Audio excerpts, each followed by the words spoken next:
Hey everybody, so we're back. We've basically finished our picture. We're just going to add some final details in this picture.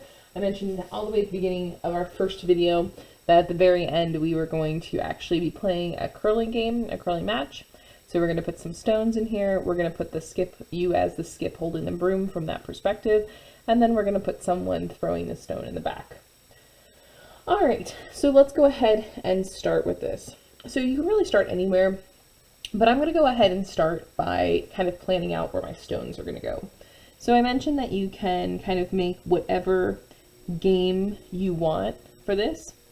What I'm doing is I'm sketching out the actual curling stones themselves. And I know it's really hard for you to see what I'm doing, so let me go ahead and just take a sticky note and kind of show you the basics of drawing a curling stone. So curling stones, basically, if you have a rectangle and then they're kind of flat on both sides, so it's like an oval, but like you actually make things flat. Then on the top, it's a skinny oval on top. Then handle comes up, comes back the same distance as the actual length. See how the length is right there of the curling stone itself. Bring it back, come down. And that's pretty much a basic curling stone. If you want, you can add, some details to it, but this is pretty much like the basics. You might want to change positioning of where your handle is to kind of make it look more realistic so they're not all going the same direction. So sometimes maybe looking at a picture of curling stones in a different direction can be helpful with that. So right now what I'm doing is I'm taking a minute and I'm sketching out some of those. I'm looking at the John Schuster 5-end Olympic win, basically Olympic winning end here. That was definitely Luke's suggestion that I do that one. And then there's one more yellow stone over here. And stones overlap and things like that. And I know we've talked about the illusion of depth a few times now, but so here it's not going to be as in play as it was in other aspects of this painting. So just kind of keep that in mind, that all of these stones need to be very similar sizes. So you might actually want to measure with fingers. I know you can't really see what I'm doing, but just trust that I'm doing it. And then there's one more back here. This one will be slightly larger because it's so much closer, but just ever so slightly. Don't try to make it, gargantuan. And definitely pay attention to how you're setting up the shot that you're gonna do and all of the things. This is our own version of actually curling. And then the last thing is we're gonna hold the broom. So decide where you want your broom, what style of broom do you have. Think about how big it would actually be holding it next to the sheet. See if it makes sense based on how big you made it compared to the stones. And then we're going to bring those handles, the handle straight back to the actual broom. Okay, and then I'll show you how to just kind of paint the person in. So the person will kind of be a shadow. Alright, so I have my 4 stones and my broom. Again, I know you can't see it, but just trust me, it's there. And I'm going to make gray. So you can make gray with primary colors. I had black. I was just like, I'm going to make black. So you definitely want to use a small paintbrush for this. Make sure that you have your paper towel. I forgot to grab a new one, so I'm using a tissue right now. Definitely add some water to your paintbrush before starting. So gray is just black and white mixed together. So we know that because this is a nighttime painting that we don't want it to be a super light gray. We want it to be kind of a medium value dark gray. And then we'll start painting. So again, our technique of outline fill in.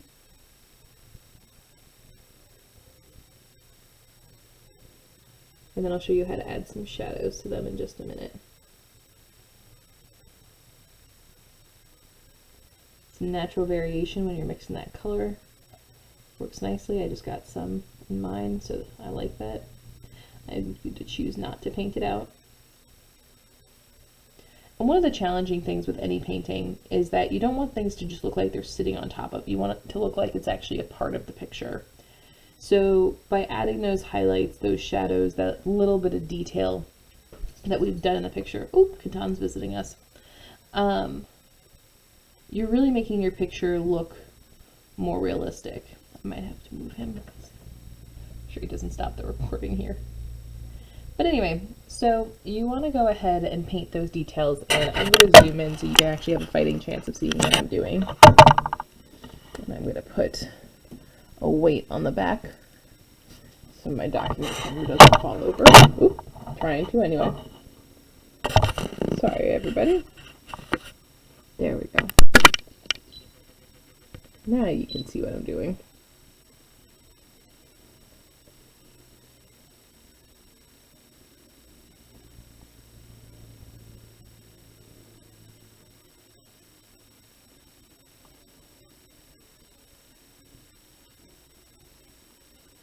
Alright, so I've got my basic stones here. My person is obviously going to be throwing a stone all the way back in the distance, so I'm just going to paint what appears to be a stone, just a light detail. I've got to move the cat. My apologies, everybody. So I'm trying to both hold the document camera and not have the cat smush anything. Alright, so let's talk about those highlights and shadows that I mentioned. So again, as I was saying before the cat so rudely interrupted us, sir, that we want to make sure that these things look like they're a part of the picture and they're not just sitting on top taking up space.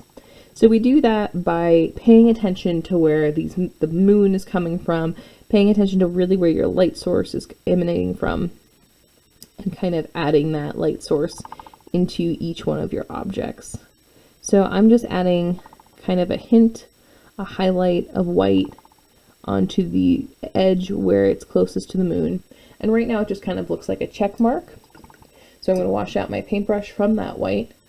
And then I'm going to, with a slightly damp paintbrush, I'm going to mix these in. And I accidentally just picked up some of that paint. I'm going to apply some of it back down and kind of smooth it out and into it.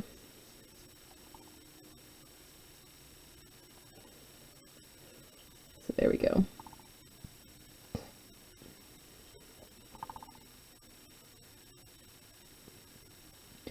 And then if you want to add a shadow, I actually have some of that darker purple left from before, so I'm going to add a little bit of that.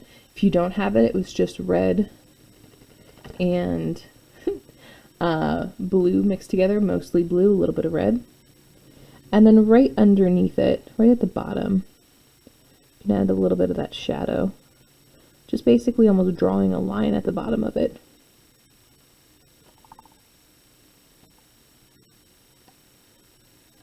And then again, washing out your paintbrush. And then kind of mixing that color in. I like to kind of wrap it around. And then you have objects that look like they're no longer just sitting on top, they're a part of it. So then you can take your handle color. I'm toning my yellow down with a touch of red. Just a little bit. I know you're like, that makes orange. You're right, it does. But it also helps to neutralize that really hefty, vibrant yellow. Okay, so I'm mixing those colors over here.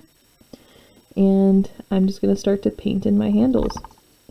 If your paint doesn't flow very well, remember, add a little touch of water.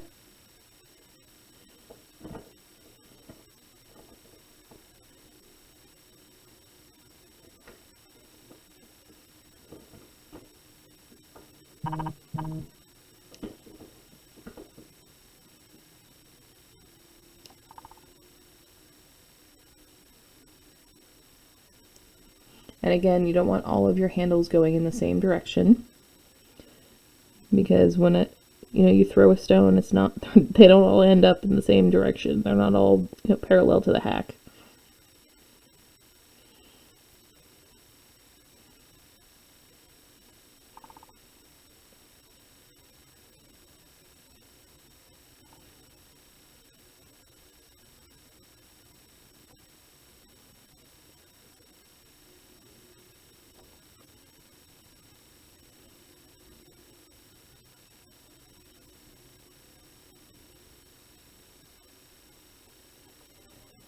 Alright, so I have that. I have a little bit more I want to add to this one.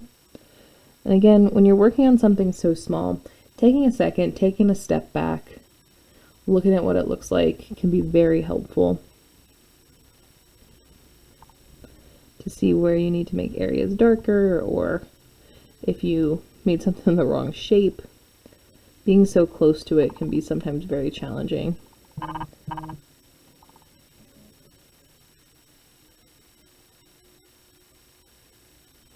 And then again, if you want to add a highlight, just take some white and kind of dab it on top of the very top of the handle. Make it look like it has a purpose. It has a reason for being there.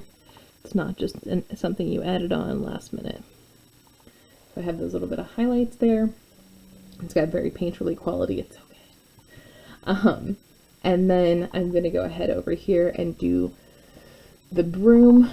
I don't even remember what color my broom is. My broom is blue. I got it. Okay, so my broom is blue. So I'm going to take that blue and a little bit of white, because mine's a lighter blue. And then I'm going to add a touch of that gray. You can even add a touch of red to help kind of neutralize it. You just don't want it to be super vibrant, because we're, again, doing that nighttime sky.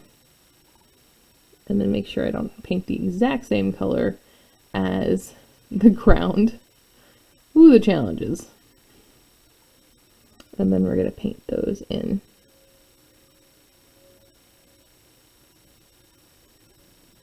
Looks like I ended up with a purple broom. I'm not mad.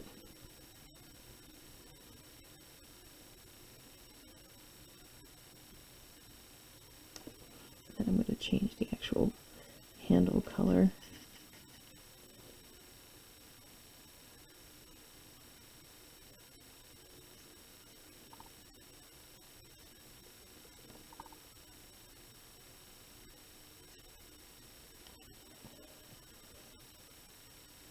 As my paper started to dry, the tape started to pull away. I don't know that I've ever had that happen before. But it makes sense. The paper is shrinking, so the tape can't hold it for so long. And then now I'm going to go back and add some shadows along the edges. So just kind of painting them on the side where light wouldn't be able to get.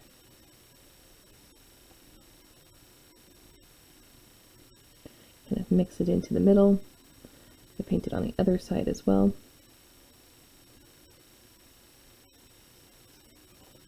This is the time, if you have a paintbrush that you use to paint miniatures, that would be a good idea to bring that paintbrush out.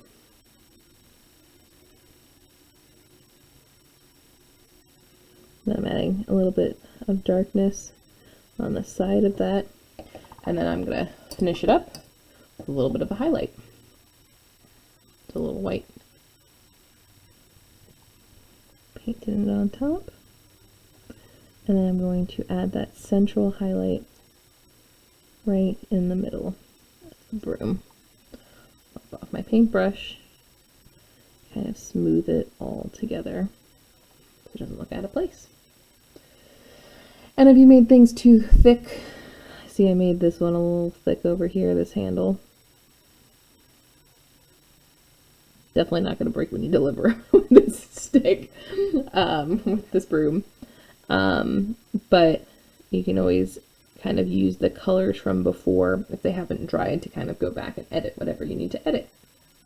Okay, so I promised you guys a person. I promised a person. Okay, so how are we going to make this person happen?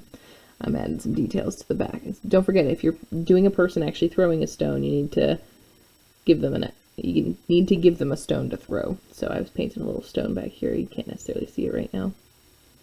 But, okay. It's going to be a yellow stone also, because it's all yellow stones today. And then I'm going to zoom backwards. And here we go. So let's go ahead and see how to readjust. Let's see how to do that person. So I'm going to do the person completely in black because they're a silhouette, and it'll help make sure that it doesn't really compete with the other things.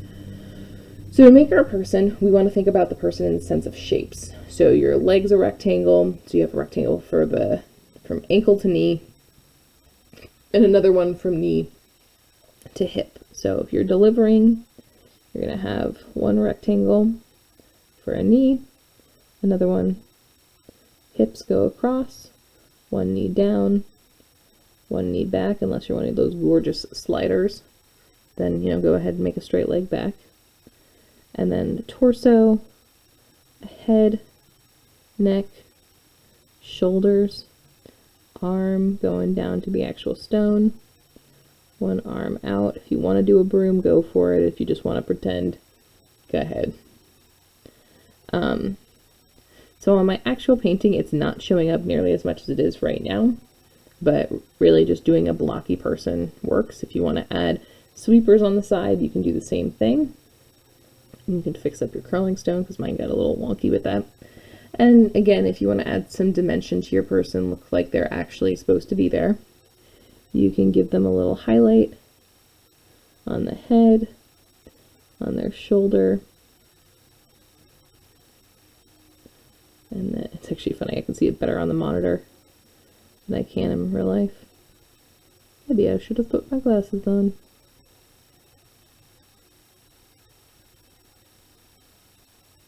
Alright, so let's go ahead and zoom back out and take a gander at our finished product.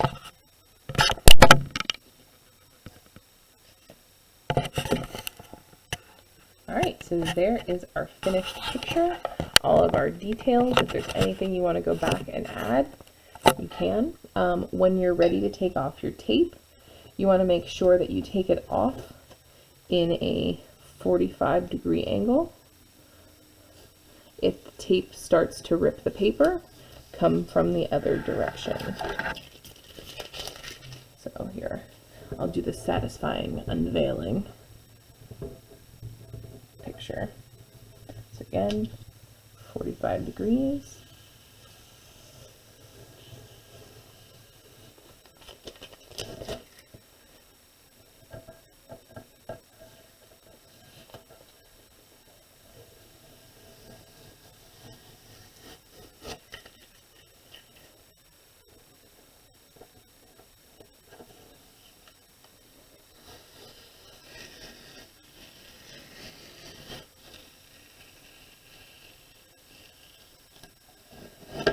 And there we go.